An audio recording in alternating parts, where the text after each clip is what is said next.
Evaporation में basically we have 4 factors. Temperature है, surface area है, ह्यूमिडिटी है, विंड स्पीड है। टेम्परेचर मतलब क्या है? अगर टेम्परेचर ज़्यादा है, ठीक है, तो आपका इवेपोरेशन रेट ज़्यादा होगा, मतलब बहुत सारा इवेपोरेशन होगा। अगर आप मानो एसी में बैठे हो तो पसीना निकलेगा नहीं, लेकिन मैंने आपको अगर धूप में बिठा दिया तो बहुत पसीना निकलेगा, मतलब इवेपोरेशन रेट ज़्यादा हो गया, ठीक है। तो that is what is how temperature effects. Then second is the surface area of the liquid. ऐसा बोला है कि the rate of evaporation increases with the surface area of the liquid. जैसे फॉर एग्जांपल यहाँ पे देख लो, गीले कपड़े होते हैं, इनकी सरफेस एरिया बहुत ही ज़्यादा होती है, इन पे बहुत सारा मतलब पानी स्टोर होता है जब हम इसको वॉश करके लाते हैं। लेकिन जैसे ही हमने इसको पिन किया, वैसे इवापोरेशन रेट तुरंत ही इतना बढ़ जाता है क्योंकि इस पे बहुत ज़्यादा सरफेस एरिया है।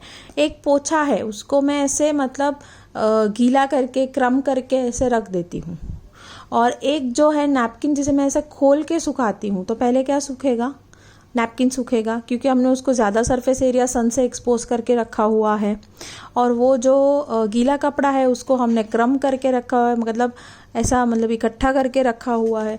जैसे फॉर एग्जांपल मैं आपको दिखाती हूँ कि जैसे मानो कि ये कपड़ा है, तो मैं इसको ऐसे क्रम करके फोल्ड करके मैं ऐसे रख देती हूँ सूखने के लिए, ये पूरी गीली है चादर।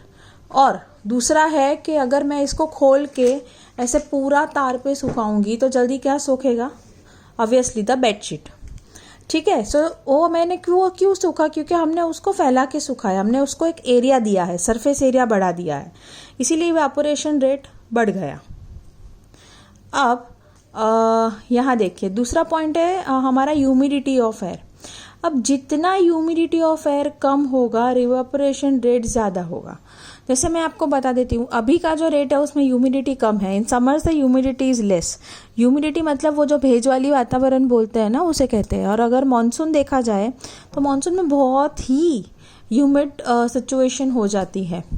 तो उसमें क्या होता है कि इस ह्यूमिडिटी की वजह से जो हमारी इवेपोरेशन रेट होती है वो कम हो जाती है, ठीक है ना। पसीना आता है और हम बहुत ही इरिटेटिंग जोन में आ जाते हैं। सो बेसिकली ह्यूमिडिटी जब कम होती है तब इवेपोरेशन बढ़ती है। Next comes the wind speed. Wind speed जितनी ज़्यादा ना उतना इवेपोरेशन रेट ज़्यादा। अब वो मैं आपको सिंपल बता देती हूँ, ऐसा कैसे। ये जो हमारी विंड स्पीड है ना, अब कपड़े को ही ले लो, कपड़े सूख रहे हैं, बहुत ज़्यादा हवा है तो कपड़ा जल्दी सूख जाएगा, और अगर कम है तो कम मतलब देर से सूखेगा ना। सो विंड स्पीड के ऊपर भी हमारा इवेपोरेशन डिपेंड करता है, ठीक है। अब मैं जो सिखाने वाली हूँ वो बहुत ही इंपॉर्टेंट है, इसमें से ऑलमोस्ट 2 क्वेश्चन पूछे जाते हैं। That is the cooling cost by evaporation.